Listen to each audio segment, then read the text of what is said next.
Big boss के घर में आखिर किन किन मुद्दों पर बात होगी वीकेंड के वार पर और कौन कौन से कंटेस्टेंट्स की सलमान लगाएंगे क्लास, चलिए जानते हैं। हेलो दोस्तों, मैं हूं कोमल और आप अपना चैनल देख रहे हैं एम के बस। जैसे कि मुद्दे तो बहुत सारे हैं, लेकिन मेकर्स अपने तरफ से डिसाइड करेंगे कि मुझे इस मुद्दे पर बात करनी है। लेकिन जनता की नजर में कौन कौन से मुद्दे हैं जिन पर बात की जा सकती है, सलमान जो है फटकार लगा सकते हैं। पहला मुद्दा तो यही है, जब बिग बॉस ने राशन ऑफर किया और भाई सभी कंटेस्टेंट्स हैं जो एक बात फॉलो नहीं करते हुए नजर आए कि वो रूल नहीं मानेंगे। रूल क्या था? बस इंग्लिश में बात नहीं करना था, दूसरा सोना नहीं था। ऐसे में इस बात पर सलमान जो है सभी कंटेस्टेंट्स की फटकार लगाएंगे, चाहे वो कोई भी हो, घर के जितने भी सदस्य है सबकी क्लास लगाएंगे कि आप शो में जब आए थे तो कॉन्ट्रैक्ट में साइन करके आए थे और आप एक छोटे से रूल को फॉलो नहीं कर सकते हो। तो इस बात पर जो है सभी कंटेस्टेंट्स की क्लास लग सकती है। अब दूसरा मुद्दा क्या है कि यहाँ पर जो सबसे बड़ी लड़ाई हुई थी, जिसे काट दिया गया था मेकर्स की तरफ से, फुटेज ही हटा दिया गया। शो जब दिखाया गया दिग्विजय और अविनाश की जो फाइट हुई थी। अब यहाँ पर बार बार अगर देखा जाए तो गलती दिग्विजय की भी है, गलती अविनाश की भी है। डांट तो दोनों को लगनी चाहिए, लेकिन सबसे ज्यादा अगर गलती देखी जाए तो अविनाश की, क्योंकि अविनाश जो है भाई बार बार जो है इंस्टिगेट कर रहे थे, कुछ ज्यादा ही इंस्टिगेट कर रहे थे, जिसके चलते दोनों में भाई हाथापाई हुई। और जिसके बाद हाथापाई इस लेवल की हुई कि शिल्पा मैडम अपना कंधा लेके बैठ गई और अभी तक वो कंधा लेके बैठी हुई है, रो रही है, कंधा दर्द हो रहा है उनका। तो हो सकता है कि इस मुद्दे पर बात हो और इस मुद्दे पर ऐसा ना हो कि दिग्विजय की ही लंका लग जाए और अविनाश का सपोर्ट कर दिया जाए। कुछ कहा नहीं जा सकता है, लेकिन डांट तो भाई दोनों को लगनी चाहिए।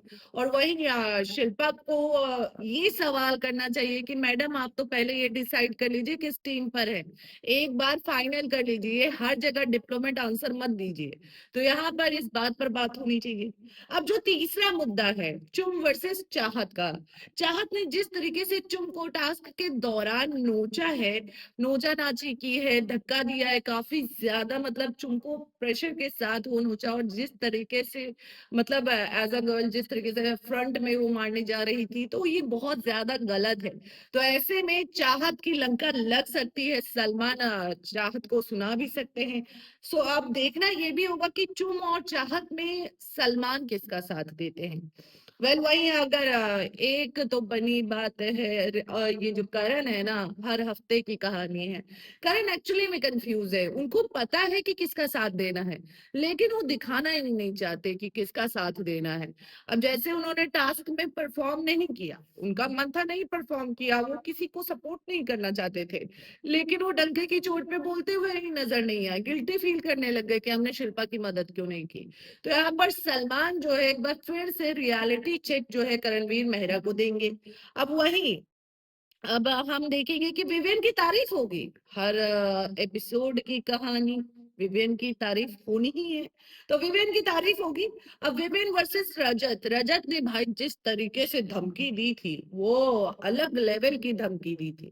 तो यहाँ पर सलमान खान रजत की भी क्लास ले सकते हैं कि भाई ऐसे धमकी हमकी मत दो, अच्छे काम करो, अच्छे हो, समझा सकते हैं, लाइक ऐसे बात कर सकते हैं। ओवरऑल देखा जाए तो अगर सबसे ज्यादा किसी को सुनाया जाएगा वीकेंड के बार पर, तो एक बार फिर से मोहरा बनेंगे करणवीर मेहरा। और तारीफ की जानी चाहिए, अगर देखा जाए तो टास्क में सबसे अच्छा अगर किसी ने टास्क परफॉर्म किया था वाकई में, तो वो थी कशिश।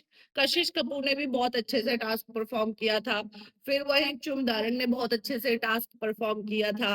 और भी कई सारे कंटेस्टेंट थे, अविनाश ने भी टास्क अच्छे से परफॉर्म किया था, ऐसी बात नहीं है। तो इन लोगों को अप्रिशिएशन भी मिलना चाहिए, अब देंगे या नहीं देंगे उसकी गारंटी नहीं है। तो ओवरऑल देखा जाए मेन मेन मुद्दे ये हैं, वैसे तो कई सारे मुद्दे हैं, लेकिन अब मेकर्स इन मुद्दों में से भी कौन से मुद्दे उठाते हैं ये देखना होगा। फिलहाल क्या कहना है इस पर आपको, आप हमारे कमेंट सेक्शन में जरूर बताएं। मिलते हैं अगले वीडियो में।